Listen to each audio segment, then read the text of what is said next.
सोनम वांगचुक यांचं आंदोलन ज्या हुकुमशाही पद्धतीने मोडीत काढलं आणि सोनम वांगचुक यांच्या बाबतीमध्ये जे वर्तन इथल्या सत्ताधाऱ्यांनी घडवलं त्याचा मी प्रथमतः निषेध व्यक्त करतो। एक ओबीसीचा आंदोलक म्हणून सोनम वांगचुक यांचा पक्ष कुठला आहे, पार्टी कुठली आहे याच्यापेक्षा सोनम वांगचुक हे देशाची प्रॉपर्टी आहेत असं म्हणणारा लक्ष्मण हाके हा कार्यकर्ता आहे। रमेश मॅग्सेसे अवॉर्ड त्याला आशियाचा नोबेल पुरस्कार समजला जातो, तो पुरस्कार विजेता, IITचा विद्यार्थी, पद्मश्री अवॉर्ड विनर असा असणारा माणूस, एक शिक्षण तज्ञ माणूस, त्याची मागणी काय आहे तर नीटचा पेपर कुठलाय आणि त्याची जबाबदारी स्वीकारून शिक्षण मंत्र्यांनी राजीनामा दिला पाहिजे। याच्यामध्ये चूक कुठलीच चूक वाटत नाही आणि महाराष्ट्रातल्या नव्हे भारतामधल्या हर एक माणसांच्या मनामध्ये सोनम वांगचुक यांच्याबद्दल सहानुभूती। आज जंतर मंतरवरती विद्यार्थ्यांच्या आंदोलनावरती जो लाठीचार्ज झाला त्याचा मी निषेध व्यक्त करतो आणि वेळ पडली तर मी दिल्लीला जाऊन सोनम वांगचुक यांच्या आंदोलनाला पाठिंबा देणार आहे, तिथं सहभागी होणार आहे। लोकशाही वाचली पाहिजे असं माझं आजचं मत आहे। ज्या पद्धतीनं चायनामध्ये तियानमान चौकामध्ये विद्यार्थ्यांवरती रणगाडे चालवले आणि त्यानंतर आपल्या शेजारी राष्ट्रामध्ये लोकशाही न येता तिथं कुठली राजवट आली हे तुम्हाला सांगण्याची गरज नाही। त्या पद्धतीनं आज विद्यार्थ्यांचं आंदोलन चिरडलं जात आहे का सत्ताधाऱ्यांकडून, हा प्रश्न माझ्यासारख्या कार्यकर्त्याच्या मनामध्ये निर्माण झालेला आहे। आता उरला प्रश्न आज इथं प्रेस घेण्याचा। महाराष्ट्रामधलं नुकतंच पावसाळी अधिवेशन पार पडलं। या पावसाळी अधिवेशनामध्ये पेपर फुटी, टीईटीचा पेपर फुटी, त्याचबरोबर खासदार फुटी, म्हणजे फुटीवरतीच चर्चा सर्वात जास्त आहे। ज्या पद्धतीने धोरणात्मक निर्णय यायला हवे होते, ज्या पद्धतीने विद्यार्थ्यांच्या प्रश्नावर बोलायला हवं होतं, ज्या पद्धतीनं एक शिक्षकी शाळा या महाराष्ट्रातल्या बंद करण्यात आल्या आणि त्याचा परिणाम असा झाला 30 ते 40 हजार मुली शाळाबाह्य झाले, 25 ते 30 हजार मुलं शाळाबाह्य झालेले। आणि आता शिक्षणामधून सुद्धा महाराष्ट्राचं सरकार अंग काढून घेते। टीईटीची एक्झाम घेण्याचं म्हणजे जे शिक्षक 15-20 वर्ष झालं नोकरी करतायत, 30 वर्ष झालं नोकरी करतायत, त्यांना का टीईटीची एक्झाम घेतली जाते हे मला कळलेलं नाही। म्हणजे जे पास होणार नाहीत त्यांना तुम्ही बडतर्फ करणार आहात का, त्यांना तुम्ही, म्हणून या प्रश्नावर मला बोलायचं। ओबीसीच्या प्रश्नावरती या पावसाळी अधिवेशनामध्ये एकही आमदार बोलला नाही, एकही मंत्री बोलला नाही, एकही लक्षवेधी आली नाही। अर्धी लोकसंख्या महाराष्ट्राची ओबीसीची आणि त्यांच्या प्रश्नावरती त्यांचं आरक्षण संपलंय, त्यांचं आरक्षण संपवलं गेलंय, याच्यावरती ना ओबीसीचा नेता बोलायला तयार आहे, ना विरोधी पक्ष बोलायला तयार आहे, ना सत्तेचा पक्ष बोलायला तयार आहे। त्या अशा अनेक गोष्टी आहेत आणि या गोष्टी डोळ्यासमोर ठेवून मी आज तुमच्या समोर संवाद साधावा म्हणून मी तुमच्या समोर आलो। तुमचे प्रश्न आले तर आपण डायरेक्टर प्रश्नोत्तराला सुरुवात नाही।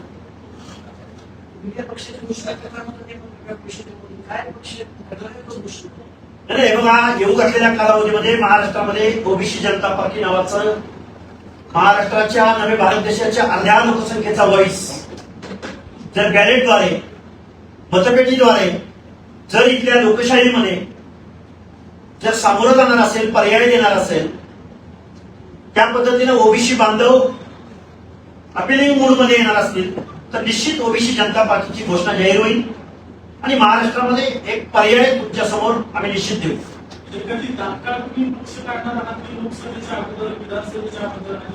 हे बघा, एखादा पक्ष निर्माण होण्यासाठी कुणाला तरी मुख्यमंत्री व्हायचंय, कुणाला तरी आमदार व्हायचंय, कुणाला तरी खासदार व्हायचंय म्हणून आम्ही पक्ष काढत नाही। ही इथल्या सोसायटीची, इथल्या व्यवस्थेची, इथल्या समाज व्यवस्थेची मागणी आहे। जर ओबीसीच्या प्रश्नावर महाराष्ट्राच्या विधिसभेमध्ये, विधानसभेमध्ये, कायद्याच्या सभागृहामध्ये एक शब्द बोलला जाणार नसेल तर आम्ही लोकशाहीमध्ये गप्प बसायचं। आता आम्हाला लोकशाही कळत नाही।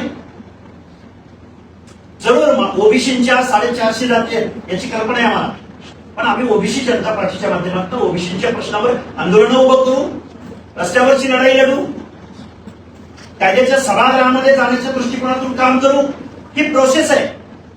मी आज गोष्ट केली, कालपासून माझा 3 फोन बंद नाहीये. त्यामध्ये आमदार आहेत, त्यामध्ये खासदार आहेत, त्यामध्ये माजी मंत्री आहेत, माजी केंद्रीय मंत्री आहेत. अनेक लोकांनी, अनेक जबाबदार लोकांनी मला कॉल केलेले आहे की अशा पद्धतीचा प्रयोग महाराष्ट्रामध्ये प्रथमतः होतोय.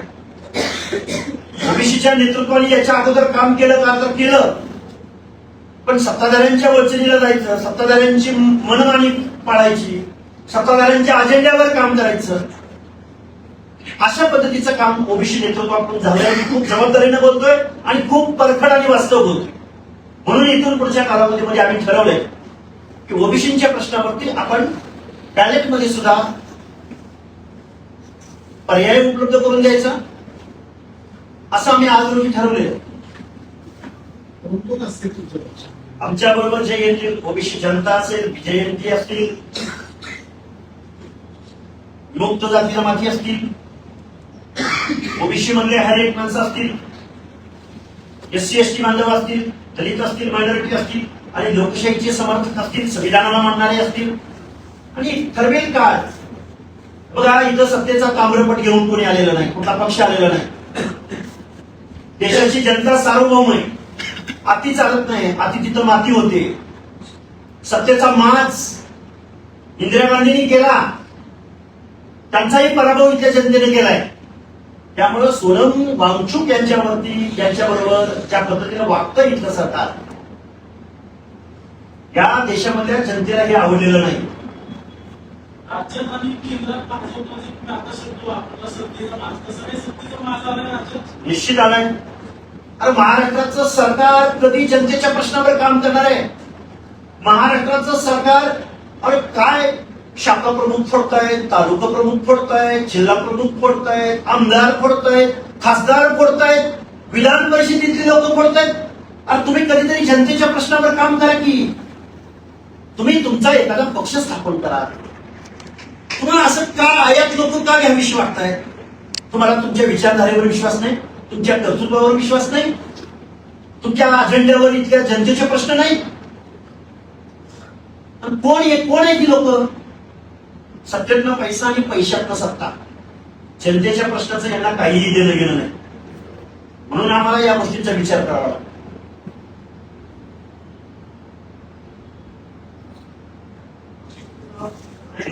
असेल ना, तुम्ही आता कुठल्याही आमदार खासदारासाठी ठीक आहे, तुम्ही प्रत्येक प्रश्नासाठी आमदार खासदारासाठी महाराष्ट्राला ओबीसीच्या जनतेला ही माहिती आहे की पक्षाची स्थापना कधी करणार, आपण घोषणा करणार. हे बघा, काल बारामतीमध्ये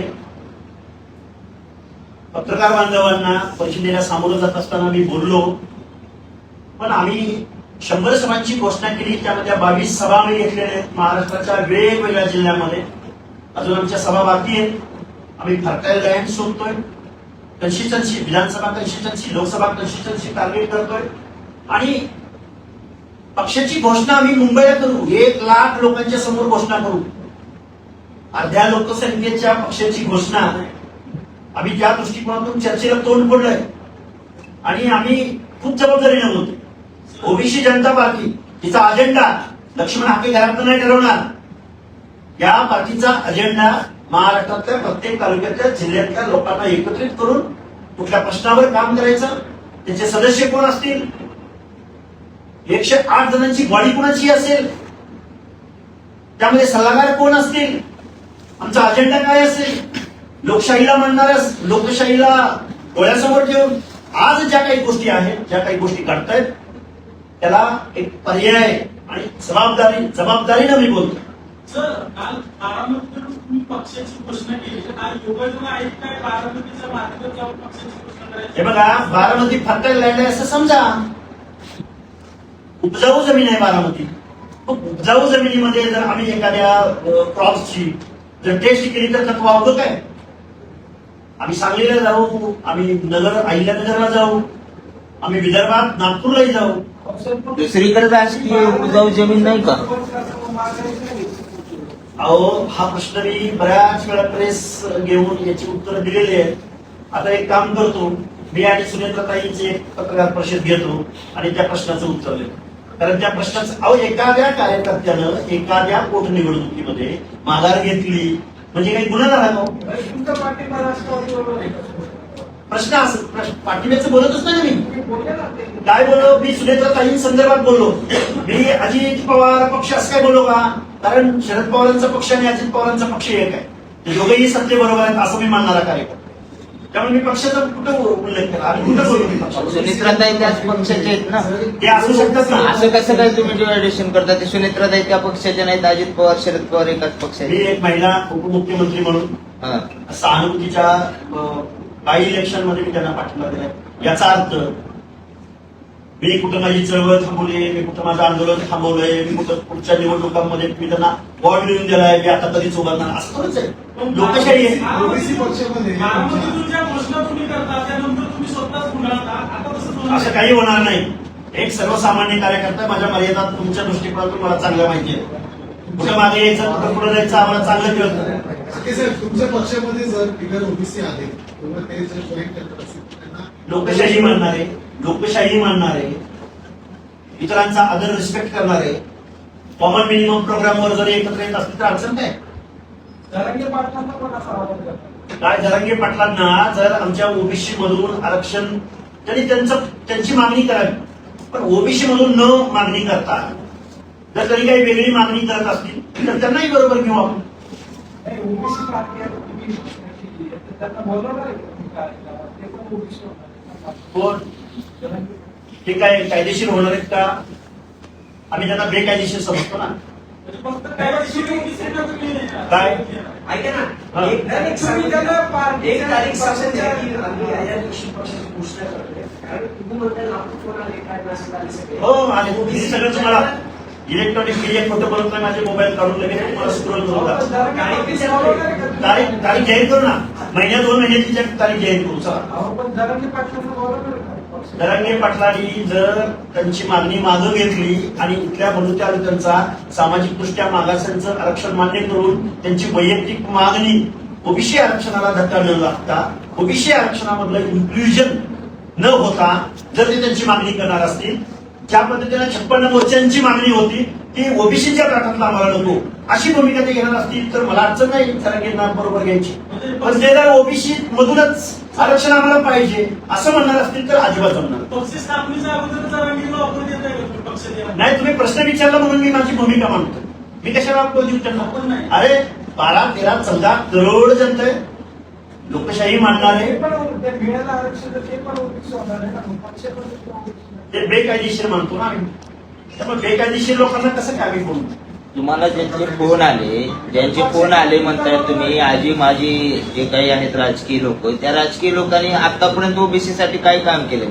त्या लोकांनी काम जरी केलं नसलं त्यांची जरी मजबुरी असली त्यांनी जरी गुलामी स्वीकारली असली तरी एक ओबीसीच्या प्रश्नावरती बेधडकपणे भूमिका घेणारा कार्यकर्ता भेटलाय अशी त्यांची भावना आहे आणि ते मजबूर असतील मे बी म्हणजे ते ज्या प्रवाहात राहिले तोच प्रवाह परत तुमच्याकडे दिसतोय म्हणजे हा? मी आता अशी प्रेसच घेतली नसती ना मी सत्ताधाऱ्यावर बोललो असतो का तुम्हाला वाटतंय तसं जर असतं तर सत्ताधाऱ्याचे लोक आहेत का ते?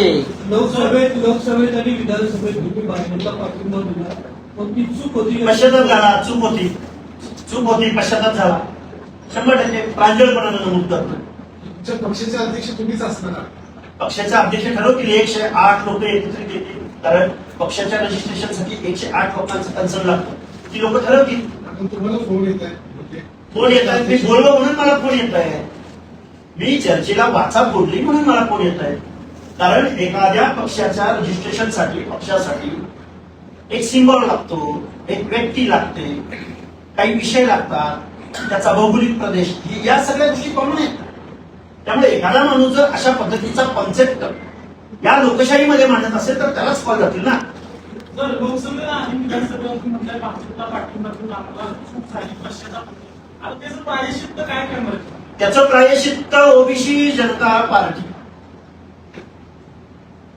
हे प्रायश्चित्त आहे ना बाद झाला आता तुमचं सोम्या गोम्या गेला की ढवळ्या पोळ्या सत्तेवर येतो ढवळ्या पोळ्या गेला की सोम्या गोम्या सत्तेवर येतो ओबीसी हा भाजपचा डीएनए आहे असं म्हणणारा भाजप आता राहिलाय का भाजपचा डीएनए कारखानदार आहेत भाजपचे डीएनए परत रिपीट सांगतो तुम्हाला भाजपचा डीएनए आमदार खासदार राष्ट्रवादी काँग्रेस प्रसाद लाड दरेकर ही मंडळी आहेत भाजपचा डीएनए. त्यांना काय पडले आता बलुत्याचं आलुत्याचं सामाजिक दृष्ट्या मागासांचं. बरं कसं पडलं असतं तर या सरकारनं निवडणुकीला सामोरं जात असताना 18 ओबीसी मधल्या 18 जात समूहांच्या महामंडळांची गोष्ट आहे. त्या जातीच्या संतांच्या महापुरुषांच्या नावाने या महामंडळांची गोष्ट आहे. त्याला अध्यक्ष भेटू शकला नाही, त्याला कार्यालय भेटू शकलं नाही, त्याला एक साधा शिपाई भेटू शकला नाही. मग आता कसा आम्ही ओबीसी भाजपवरती सत्ताधाऱ्यांवरती आम्ही विश्वास ठेवायचा. या सरकारनं लाडकी बहीण योजना आणली. बघा या सरकारचं कर्तृत्व तुम्हाला सांगतो. लाडकी बहीण योजना आणली, आता ती गुंडाळण्याच्या तयारीत आहे. 30-35 हजार कोटी रुपये तिजोरीतनं दिले गेले. पण त्याच लाडक्या बहिणीला तुम्ही अकाउंटला पैसे भरताय. ह्यात कर्तृत्व काय तुमचं? टॅक्स गोळा करताय आणि महिलांच्या अकाउंटला भरताय. अरे त्याच महिलांवरती बेरोजगारीची वेळ येणार नाही. त्याच महिलांवरती त्याच मुलींचा कट ऑफ थांबवण्यासाठी तुम्ही एज्युकेशन मध्ये त्या महिलांना काही सुविधा उपलब्ध करून देऊ शकत नाही. त्यांना त्यांच्या पायावर उभं करण्याच्या दृष्टिकोनातून, बेरोजगार महिलांच्या दृष्टिकोनातून, ग्रॅज्युएट महिला, टेक्निकल एज्युकेशन घेतलेली महिला, अरे अशा महिलांच्या दृष्टिकोनातून त्या महिला त्यांच्या पायावरती उभ्या राहतील अशा पद्धतीने योजना आणली असती तर हे परिवर्तनाचं लक्षण समज असताना कोण येतो, कोण लाडकी बहीण योजना जाहीर करतो, निवडणुका काढून घेतात, निवडणुका जिंकतात, गेली लाडकी बहीण. आता काय लाडक्या बहिणीची परिस्थिती? पण आमच्या तिजोरीमधून 30-35 हजार कोटी रुपये तुम्ही निवडणुकीच्या अगोदर चुनावी जुमला म्हणून जर अशा पद्धतीने योजना आणणार असाल तर माझ्यासारख्या कार्यकर्त्याला हे अजिबात आवडलेलं. म्हणून आम्हाला पर्यायी रूपात आम्हाला पुढे यावं लागतं. त्यांच्या धोरणाविरोधात आम्हाला टीका करावी लागेल. आणि या महाराष्ट्रामध्ये रिझर्वेशन संपल्यात जमाय. काही लोकल बॉडी मधल्या काही त्या पण जागा संपलेल्या आहेत. आता सत्ताधाऱ्यांचा डीएनए इथल्या खासगी कंपनी आउटसोर्सिंगच्या माध्यमातून रोजगार उपलब्ध करणाऱ्या आउटसोर्सिंग आता चालू आहे सगळीकडे. त्यामुळे आता आरक्षण ही पॉलिसी, आरक्षण हे धोरण, जे जे आरक्षणाच्या दायरीमध्ये माझे एससी बांधव आहेत, एसटी बांधव आहेत, ओबीसी बांधव आहेत, बीजेएमटी बांधव आहेत, अरे तुमचं आरक्षण कधीच संपलंय. भाजपचा डीएनए ओबीसी नाही, भाजपचा डीएनए प्रसाद लाड आहे. प्रसाद लाड ही काही व्यक्ती खूप मोठी म्हणून मी त्यांचं नाव नाही घेत, पण त्यांची एक कंपनी आहे क्रिस्टल इंटिग्रेटेड सर्व्हिसेस. त्याच महाशयाने सांगितलं मी 1 लाख लोकांना रोजगार उपलब्ध करून देतोय. मग माझ्यासारख्या कार्यकर्त्यानं जरा त्याचा अभ्यास केला तर ती क्रिस्टल इंटिग्रेटेड सर्व्हिसेस नावाची कंपनी नोकऱ्या कुणाच्या तर सामान्य प्रशासन, नोकऱ्या कुणाच्या ग्रामविकासच्या, नोकऱ्या कुणाच्या महसूलच्या, नोकऱ्या कुणाच्या एज्युकेशनच्या, सरकारी नोकऱ्या आहेत सगळ्या. 25,000पासून 1.25 लाखापर्यंत पगार या क्रिस्टल इंटिग्रेटेड सर्व्हिसेसच्या माध्यमातून भागवला जातो. म्हणजे आता नोकऱ्यांचा मालक कोण आहे? प्रसाद लाड आहे, एक कमिशन एजंट. त्याच्या या कंपनीला 10 ते 12% सर्व्हिस टॅक्स म्हणून शासन त्याला पैसे देत आहे. कुठं राहिल्या तुमच्या नोकऱ्या? कशाला भांडताय? एससी मध्ये आज भांडण लागलेली आहे. राजा हो तुमच्या नोकऱ्या कधीच गेलेल्या आहेत. आज भांडण करायची वेळ आहे ती लोकशाही वाचवण्यासाठी. आज भांडण करायची वेळ आहे की सोनम वांगचुकच्या भूमिकेला पाठिंबा देण्याची. आज वेळ आहे की विद्यार्थ्यांचे काय प्रश्न आहेत त्या प्रश्नावर आंदोलन उभं करण्याची. काय म्हणतंय दिल्लीचं गव्हर्नमेंट? आम्हाला डिलिमिटेशन आणायचं. अरे डिलिमिटेशन, परिशीलन, डिलिमिटेशन 1980 सालानंतर तुम्ही डिलिमिटेशन करताय. पारदर्शी बिल आणा ना, पारदर्शी. कोण विरोध करेल? एवढी लोकसंख्या वाढली तर नैसर्गिक न्यायानं लोकप्रतिनिधींची संख्या वाढणं अपेक्षित आहे ना. तुम्हाला एवढी का भीती आहे? तुम्हाला ममता बॅनर्जीचा पक्ष फोडावा लागतो, तुम्हाला उद्धव ठाकरे साहेबांचा पक्ष फोडावा लागतो, तुम्हाला शरद पवारांचा पाठिंबा घ्यावा लागतो. अरे तुम्हाला 366 आकडा, जादुई आकडा तुम्हाला झुटत नाही म्हणून तुम्हाला पक्ष फोडायचे.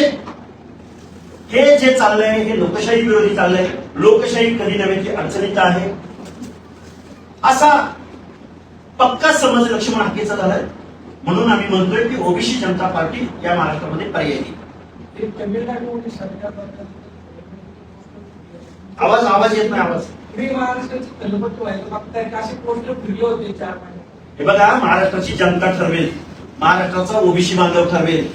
कोण ओबीसीची भूमिका घेतोय, कोण लोकशाहीच्या बाजूने बोलतोय, कोण रिझर्वेशन पॉलिसीच्या बाजूने बोलतोय, कोण इथल्या सरकारवरती, ते ठरवेल ना जनता. त्यामुळं आम्ही 24 तास भांडतोय, बोलतोय, पुढे येण्याचा प्रयत्न करतोय, जनता ठरवेल.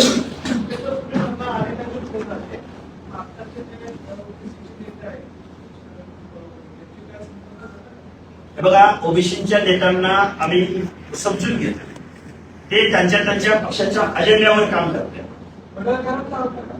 पडळकरांना मंत्री झालं पाहिजे असं मला वाटतंय. धनंजय मुंडे का बाहेर नाहीत असंही वाटतंय. तुम्ही मला मग काय म्हणायचं ते म्हणा, पुढच्या प्रश्नाचं उत्तर देईन मी. ते मंत्री झालं म्हणजे काय काय ते मंत्री झाल्यावर प्रश्न मिटणार आहे प्रश्न निघतील का नाही माहिती नाही, पण एक हक्काचं एक दालन तिथं मुंबईच्या मंत्रालयामध्ये आम्हाला बघायला मिळते. तोच पडळकर आता सत्तेत असताना ओबीसी साठी आवाज उठवत नाही, तुम्हाला उठवावा लागतो. मजबुरी बोलव ना, ते पक्षाच्या अजेंड्यावर काम करताय.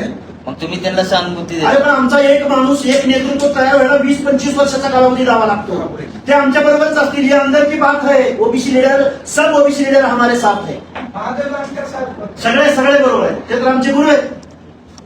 त्यामुळे प्रश्न तो उलट आम्हाला फक्त हे सगळं जाऊ द्या. 10-15 वर्ष गेलं, नवीन समस्या, नवीन प्रश्न, नवीन नीती, नवीन धोरण, बेस लोकशाहीचा.